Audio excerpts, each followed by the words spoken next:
Hello बच्चों। आज जो है हम लोग ग्राफिकल जो इक्वेशंस थी ग्राफ के थ्रू सॉल्व करने के ऊपर उसी के ऊपर थोड़ा सा और आगे बात करेंगे। देखिए है क्या कि एक मैं अगर क्वेश्चन लूँ आपके सामने इक्वेशंस लूँ कि 2x plus 3y is equal to 10 and 4x plus 6y is equal to 12। अब इन दोनों को मैं ग्राफ पेपर पर प्लॉट करके इससे सोल्यूशन निकालना चाह रहा हूँ। तो देखिए क्या करेंगे, आप लोगों को मालूम है 3y is equal to 10 minus 2x या y is equal to 10 minus 2x upon 3। इसी तरीके से इधर y की वैल्यू जो निकलेगी वो 12 माइनस 4x अपॉन 6 निकलेगी। ठीक है, अगर ये निकलेगी तो आप कह सकते हैं कि इसमें करस्पॉन्डिंग x की वैल्यूज़ हम जिस तरीके से लेते थे वैसे लेंगे। हम थोड़ा डायरेक्ट मेथड से कर रहे हैं इसको, क्योंकि आपको करना मुझे उम्मीद है कि आता है। तो जैसे x की वैल्यू को -4 लें तो 4 2 जा 8 माइनस माइनस प्लस 18/3 कितना आएगा 6। इसी तरीके से अगर x की वैल्यू 2 लें तो 2 2 जा 4 10 माइनस 4 6, तो ये भी 2 आ जाएगी। दो वैल्यूज़ निकाल लेते हैं। इसी तरीके से करस्पॉन्डिंग इस तरफ भी हम अगर देखें तो x की वैल्यू अगर हम लोग लें, ठीक है, तो -3 अगर x की वैल्यू लें तो 12 माइनस 4 इंटू 3 12 कितना जाएगा हमारे पास। ठीक है, तो ये हमारे पास आएगी वैल्यू जो हम लोग लिखेंगे, this is the 12 plus 12 24 upon 6 कितना आएगा 4 आएगा। ठीक, इसी तरीके से अगर यहाँ पर 3 रखें तो 4 3 जा 12 12 माइनस 12 0, तो 3 की वैल्यू रखेंगे तो हम लोग 0 फाइंड आउट करेंगे। अब एक ग्राफ पेपर प्लॉट करते हैं दोनों के लिए और देखते हैं सल्यूशन क्या आएगा। तो आप देखिए ऐसे बनाएंगे आप लोग x y एक्सिस है ना, 1 2 3 4 5 इसी तरीके से लेंगे। इधर भी 1 2 3 4 ठीक 5 6 1 2 3 4 5 और 6।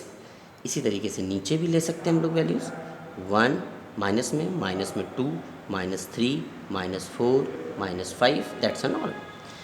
तो पहले इस वाले को देखते हैं -4,6 -4 कहाँ आएगा, यहाँ पर आएगा, और 6 यहाँ पर आएगा। तो इन दोनों के लिए अगर वैल्यूज़ रखेंगे तो कुछ यहाँ पर आएंगी, यहाँ पर बनेगी। ठीक, क्या होगी ये -4,6 होगा। दूसरा वाला अगर हम मेज़र करेंगे तो कहाँ पर आएगा 2,2। Where is the 2,2, this is the 2 and this is the 2। कहाँ पर मिलेंगे, यहाँ पर मिलेगा, और ये पॉइंट होगा 2,2। अब अगर इससे हम ड्रॉ करेंगे तो ये स्ट्रेट लाइन ड्रॉ करेंगे, ऐसे ही बनती चली जाएगी। समझ में आ रहा होगा आप लोगों को, ऐसे हम लोग मिलाते चले जाएंगे। तो ये फर्स्ट लाइन बनी। अब दूसरी वाली लाइन अगर बनाएंगे तो दूसरी वाली लाइन बनाइए -3,4, x की वैल्यू -3 और 4, तो ये और ये दैट मीन्स ये वैल्यू आएगी हमारे पास -3,4। दूसरी वैल्यू जो है वो 3,0। वेयर इज 3,0, ठीक है। दूसरी वाली वैल्यू कहाँ आएगी हमारे पास, दूसरी वाली वैल्यू हमारे पास है 3,0। 3 इज़ दिस 0, तो ये 3,0। और इन दोनों को अगर ज्वाइन करेंगे, आप ध्यान से देखिएगा, इन दोनों को अगर ज्वाइन करेंगे तो ये लाइन बनेगी। आपको अगर ये ड्रॉ करें तो आप देखेंगे कि ये दोनों लाइंस एक दूसरे को कभी भी इंटरसेक्ट नहीं करेंगी, एक दूसरे को विभाजित नहीं करेंगी, कहीं पर मिलेंगी नहीं। मतलब ये वाली लाइंस जो हैं वो कैसी लाइन है, पैरेलल लाइंस हैं, समांतर रेखाएं हैं। और ये समांतर जो हैं, जो पैरेलल हैं, ये एक दूसरे को कभी भी इंटरसेक्ट नहीं करेंगी। और जब इंटरसेक्ट नहीं करेंगी तो कहने का मतलब इसमें सल्यूशन आपको नहीं मिलेगा। ठीक, और जहाँ पर सल्यूशन नहीं मिलेगा बच्चों, उसको हम लोग कहते हैं, उसको हम लोग बोलते हैं इनकंसिस्टेंट। क्या बोलते हैं, इनकंसिस्टेंट। ठीक, दैट मीन्स हिंदी में बोलते हैं असंगत। इनका कोई तुक नहीं है जिसे बोलते हैं, असंगत है, इनकंसिस्टेंट है। मतलब इन वाले का कोई भी हल नहीं होगा। ठीक, तो पहली इक्वेशन ऐसी मिली जिसमें कोई भी हल नहीं होगा, उनको क्या बोलते हैं? इनकंसिस्टेंट, दैट मीन्स असंगत। असंगत जो होंगे उनके कोई भी हल नहीं मिलते हैं। क्लियर? अब हम बात करते हैं दूसरे वाले की। ठीक, दूसरे वाले की बात करते हैं। तो दूसरे वाले में अब हम दूसरा एक लेते हैं वैल्यू और उसको सॉल्व करने की कोशिश करते हैं। ठीक है बच्चों? तो देखिए, हम लोग दो इक्वेशंस लेते हैं। ठीक, कौन कौन सी लेते हैं? जैसे मान लें x plus y is equal to 10, और दूसरी ले लें ईजिली, हम लोग ले लें y is equal to x plus 4। ठीक, तो इधर क्या लिया हमने? x plus y is equal to 10, मतलब y की वैल्यू 10 माइनस एक्स। इधर y की वैल्यू क्या है? x plus 4। फिर से वही काम करते हैं, है ना? तो x की करस्पॉन्डिंग वैल्यूज़ लेंगे और y को निकालते जाएंगे। ठीक, तो निकालिए आप लोग क्या करेंगे। ठीक है निकालिए। तो x की वैल्यू सबसे पहले आपने क्या रखी? 0। तो x की वैल्यू 0, तो y की वैल्यू 10। अब x की वैल्यू को हम लोग क्या ले लें? मान लेते हैं x की वैल्यू को 8 लिया। 10 माइनस 8 हाउ मच? 2। और अगर x की वैल्यू को 3 ले लें, कुछ भी ले लें, तो y की वैल्यू क्या होगी? 7 होगी। इस तरीके से 3 वैल्यूज़ निकाल ली। यहाँ पर भी इसी तरीके से हम लोग काम करते हैं और यहाँ पर x और y लेते हैं। सपोज दैट x की वैल्यू 0, तो 0 प्लस 4 4। ठीक, y की वैल्यू 4 आ गई।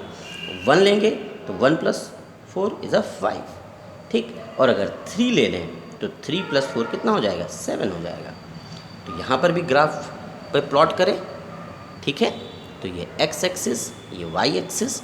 ठीक है, तो ये 1, ये 2, ये 3, ये 4, ये 5। ठीक, और आगे बढ़ते हैं। 5 + 6 और 7। इधर -1, -2, -3 ऐसे ले लेते हैं। इधर 1 2 3 4 5, है ना, 6 और 7, कुछ ऐसे ले लेते हैं। इधर भी ऐसे ही। फिलहाल हमको पॉजिटिव वाले से मतलब है, ग्राफ ड्रॉ करते हैं। तो 0 और 10, 0 और 10 कहाँ पर आएगा? ठीक है, 0 और 10, तो 7 लिया था, 8 9 और 10, ये होगा 0, 10। क्लियर? 8, 2। ठीक, 8 इधर 7 और ये 8 ले लिया यहाँ पर x एक्सिस पर, ये 8 हो गया। और इधर 2, तो 2 और 8 हाउ मच? यहाँ पर आएगा 8, 2। फिर 3, 7, x एक्सिस पर 3, उधर 7। ठीक है, तो 3, 7 ऐसे बनता जाएगा। ये वैल्यू हमारे पास बनेगी। तो इन तीनों को अगर ज्वाइन करेंगे, ठीक है, तो ये वैल्यू हमारे पास ये ऐसे करके बनती जाएगी। ठीक, अब अगर आप इसको प्रॉपर वे में स्केल लेकर करेंगे तो आपको सही मिलेगी। दूसरे वाले का करें, 0, 4। 0, 4 इज़ दिस वन, ये होगा 0, 4। दूसरा 1, 5, 1 और 5 ऐसे बनाएंगे। 1, 5 यहाँ पर आएगा 1, 5। तीसरा 3, 7। 3, 7 तो यही था। ठीक है, 3, 7। ओके, तो 0, 4। ठीक, और दूसरा ये 0, 4, 0, 4 ये बनेगा। ठीक है, तो 3 पॉइंट कौन कौन से मिले? 0, 4, 1, 5। ठीक है, 1, 5 इस तरीके से मिलते जाएंगे। तो ये ऐसी लाइन तो बनेगी, ये है ना, ये लाइन ज्वाइन होगी। तो यहाँ पर एक दूसरे को कहाँ पर इंटरसेक्ट कर रहे हैं? 3, 7 से। एक ही जगह पर इंटरसेक्ट करेंगे। कहने का मतलब ये है कि इसका सल्यूशन मिलेगा। ठीक है, इसका हल होगा, हल है, सल्यूशन इज़ फाइंड, सल्यूशन होगा। मगर कैसा सल्यूशन होगा? केवल एक बार कट करेगा, मतलब एक सल्यूशन मिलेगा। तो क्या बोलेंगे? Single solution, unique solution, not single solution. इसका अच्छा नाम क्या है? यूनिक सल्यूशन मिलेगा। क्लिक, यूनिक सल्यूशन मिलेगा, या हिंदी में कहते हैं अद्वितीय हल होगा। और जिसमें हल मिलता है, सल्यूशन मिलता है, उन वाली इक्वेशंस को कंसिस्टेंट इक्वेशंस कहते हैं। कैसा है ये? कंसिस्टेंट है, मतलब संगत है। क्लियर? ये दूसरी हो गई बात। ठीक, अब हम बात करते हैं तीसरी इक्वेशन की, यहीं पर ही। ठीक है, तीसरी इक्वेशन की बात हम लोग यहाँ पर करते हैं। तो तीसरी इक्वेशन की बात करोगे तो x plus y is equal to 5 और 2x plus 2y is equal to 10। अब इन दो की बात करते हैं। तो y की वैल्यू 5 माइनस एक्स, यहाँ पर y की वैल्यू क्या हो जाएगी 10 माइनस 2x अपॉन 2। ठीक, अब यहाँ पर अगर हम लोग कंसिस्ट करेंगे तो देखिए x y लो, x की वैल्यू 0 तो ये 5। ठीक है, x की वैल्यू अगर हम लोग कितना लें, x की वैल्यू को 1 लें तो ये 4, x की वैल्यू को अगर 2 लें तो ये कितना हो जाएगा 3।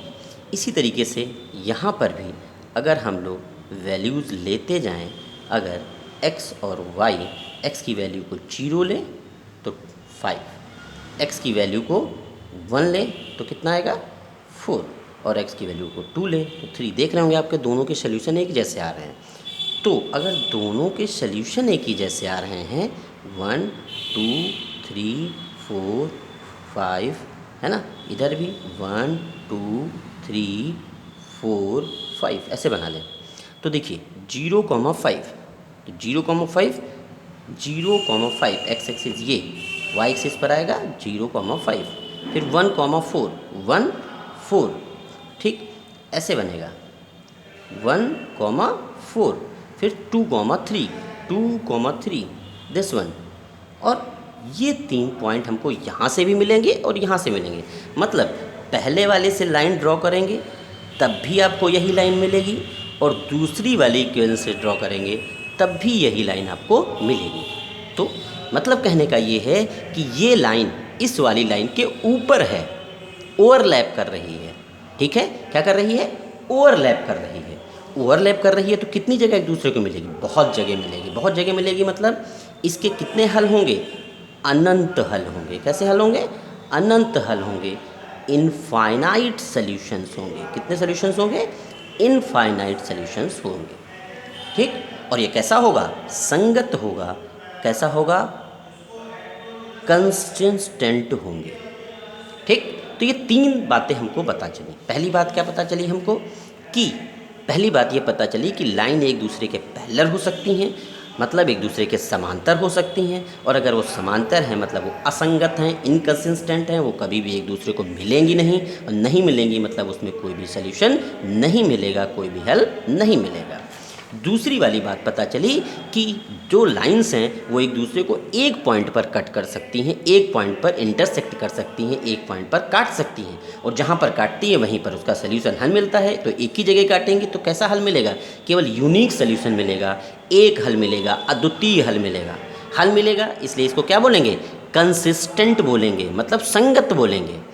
तीसरी बात आती है हमारे पास, तीसरा वाला, कि दोनों इक्वेशंस हमने देखी और दोनों इक्वेशन से जो लाइन रिप्रेजेंट हो रही है ग्राफ पर वो एक ही हो रही है। मतलब इस वाले पर ये वाली ऊपर है, मतलब ओवरलैप कर रही है। मतलब इस पेन के ऊपर सपोज दैट ये लाइन है, इस पेन के ऊपर ये दूसरा पेन रखा हुआ है। समझ रहे मेरी बात, ये लाइन पहले वाले की है और ये लाइन ब्लैक वाला क्या है, दूसरी वाले की है। तो दोनों एक दूसरे के ऊपर हैं। अब ऊपर है तो एक दूसरे को कहाँ कहाँ इंटरसेक्ट है, हर पॉइंट पर इंटरसेक्ट कर रही है, हर पॉइंट पर इंटरसेक्ट कर रही है। मतलब इनफाइनाइट मेनी सोल्यूशन, अनंत हल होंगे, मगर हल हैं इसलिए कैसा है, संगत है, कंसिस्टेंट है।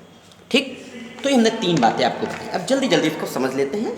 ठीक है, जैसे हमारे पास एक फ्लो चार्ट के थ्रू हम आपको इजीली समझा देते हैं। ये तो हमने एग्जांपल बताए थे, आपको दिमाग में रखने की ज़रूरत नहीं है। देखिए हमारे पास 3 इक्वेशंस हैं। देखिए 2 इक्वेशंस हैं, इस तरीके से हमने 2 समीकरणें, 2 इक्वेशंस ले ली, मान लेते हैं ऐसे हमने ले ली। अब पहली बात क्या हो सकती है, पहली बात बेटा हो सकती है हल है, मतलब सॉल्व होगा, संगत है। हल है का मतलब क्या है, संगत है, और हल नहीं है। हल है का मतलब हम लोग क्या कहेंगे, हल है का मतलब सोल्यूशन है। Solution is possible, not possible. यहाँ पर पॉसिबल नहीं है, सोल्यूशन नहीं मिलेगा। तो यहाँ पर नहीं मिलेगा तो इसको हम लोग क्या बोलते हैं, इनकंसिस्टेंट बोलते हैं। क्या बोलते हैं, इनकंसिस्टेंट, मतलब असंगत बोलते हैं। क्लियर, असंगत बोलते हैं। क्या बोलते हैं, असंगत, इनकंसिस्टेंट बोलते हैं। और अगर इनकंसिस्टेंट हैं तो आप देखिएगा कि A1/A2 आपको समझ में आ रहा होगा, A1/A2 is equal to B1/B2, ठीक है, मगर ये इक्वल नहीं होगा C1/C2, ठीक है, ओके। तो इसमें हल नहीं मिलेगा आपको, no solution, not possible, no solution. पहली बात, नो सोल्यूशन, हल नहीं है, ठीक। और कैसी होंगी? इनकंसिस्टेंट होंगी अगर ये फॉलो कर रही है। अब अगर कंसिस्टेंट हैं, समझिएगा, कंसिस्टेंट मतलब संगत है, ठीक, संगत है। तो संगत में दो बातें हो सकती हैं। फिर से पहली बात क्या हो सकती है कि यूनिक सोल्यूशन मिले। यूनिक का मतलब समझते हैं, अभी मैंने बताया केवल एक सोल्यूशन मिले तो इसको क्या बोलेंगे? अद्वितीय। एक का मतलब अद्वितीय मिले। और हो सकता है कि बहुत सारे मिले, इनफाइनाइट सोल्यूशन। क्या बोलेंगे? इनफाइनाइट सोल्यूशन, अनंत हल। कौन से हल? अनंत हल, एक के ऊपर दूसरी आ जाए। इसमें केवल एक ही जगह का ट्रिक है। ये कौन सी हैं? पैरेलल वाली हैं। ये कौन सी हैं? जिसमें समांतर हमने बताई थी, ठीक। तो अद्वितीय हल, यूनिक सोल्यूशन। और अगर यूनिक है बच्चों तो A1/A2 is not equal to B1/B2। ये चार्ट आप बहुत अच्छे से याद कर लीजिएगा। और अगर अनंत हल है, इनफाइनाइट सोल्यूशन है, तो A1/A2 is equal to B1/B2 is equal to C1/C2, ये होगा। अच्छा, हमने जो इक्वेशन आपको बताई है अभी जो सॉल्व की थी उसी को लेकर फिर से आते हैं आपके सामने। देखिए, पहली इक्वेशन हमने पैरेलल वाली ली थी, याद है आपको? ये वाली ली थी। इसमें हमने ये लिए थे, ठीक, ये रखते हैं पर देखिए, रखिए, तो यही तो है हमारे पास पैरेलल वाली कंडीशन, ये, ठीक है। इनकंसिस्टेंट, असंगत, मतलब इनका कोई सोल्यूशन नहीं है, यही चीज़ है। देखते हैं तो हमने कौन कौन सी रखी थी? 2x + 3y is equal to 10, और दूसरी क्या थी? 4x + 6y is equal to 12। हमने क्या बताया आपको? इसमें A1/A2 मतलब 2/4 is equal to 3/6 is equal to not equal to 10/12। क्या ऐसा पॉसिबल है इसके अंदर? देखिए, 2 1 जा 2, 3 1 जा, मतलब 1/2 1/2 इक्वल है, क्लियर। मगर ये क्या हो जाएगा? 5/6 इज़ नॉट इक्वल टू 5/6। तो ये सेटिस्फाई हो रही है बात, सेटिस्फाई हो रही है, मतलब इसका कोई सोल्यूशन नहीं मिल रहा है। और इसका सोल्यूशन नहीं मिल रहा है तो कैसी लाइन है? पैरेलल लाइन से, समांतर है, मतलब ये कैसी हैं? इनकंसिस्टेंट है, असंगत है, इनका कोई भी सोल्यूशन नहीं है, नो सोल्यूशन, कोई हल नहीं है। बात समझ में आ गई? दूसरी वाली, अब देखिए, यूनिक सोल्यूशन, अद्वितीय हल की बात करते हैं। तो अद्वितीय हल वाले में तो यही थे, याद होगा आपको, है ना? करते हैं तो x + y is equal to 10 था, और इसको इधर उठा लीजिए, -x, ठीक है, और +y इज इक्वल टू 4 हो जाएगा। अब इसमें देखिए, A1/A2 मतलब 1/-1 ना, ये क्या है? 1/1 भी है, और ये क्या है? 10/4। इससे तो कोई मतलब ही नहीं है। अब क्या दोनों इक्वल हैं? ये -1 हो जाएगा, ये +1 होगा, नॉट इक्वल। नॉट इक्वल है मतलब कैसा है? अद्वितीय होगा, यूनिक सोल्यूशन होगा, क्लियर। और कंसिस्टेंट तो है ही है, मतलब संगत तो है ही है। अब दूसरा वाला अनंत हल पे आइए। देखिए, अनंत हल, ये दोनों पॉइंट थे हमारे पास, कौन कौन से थे? x + y is equal to 5 और 2x + 2y is equal to 10। ये वाली सोल्यूशन सेट होगी कि नहीं, देखते हैं। तो 1/2 इज इक्वल टू 1/2 और इज इक्वल टू 5/10। 5/10 का मतलब तो यही है ना, मतलब 1/2 is equal to 1/2 is equal to 1/2। तीनों इक्वल हैं, तीनों इक्वल हैं, मतलब ये सेटिस्फाई हो रही है। मतलब इसके कैसे हल होंगे? अनंत हल होंगे। अनंत हल का मतलब एक के ऊपर दूसरा ओवरलैप कर रहा है, एक के ऊपर दूसरी है, एक के ऊपर दूसरी, ये तो है। इस वाले में क्या है? इस वाले में हमारे पास क्या थी? एक के ऊपर दूसरी थी, है ना? बात समझ में आ रही है? तो एक के ऊपर दूसरी थी, मतलब इसके कैसे सोल्यूशन थे? अनंत हल थे, इनफाइनाइट थे, मगर ये संगत है, क्योंकि सोल्यूशन तो मिल ही रहे हैं। सोल्यूशन जिसके मिल रहे हैं वो संगत है, वो कंसिस्टेंट है। जिसके सोल्यूशन नहीं मिल रहे हैं वो असंगत है, वो क्या है? इनकंसिस्टेंट है, क्लियर। तो ये बात आज यहाँ पर ही हो गई। आप लोग अच्छे से इसको तैयार कर लें। इसका एक क्वेश्चन आपके बोर्ड पेपर में आता है, ठीक है बच्चों? Thank you.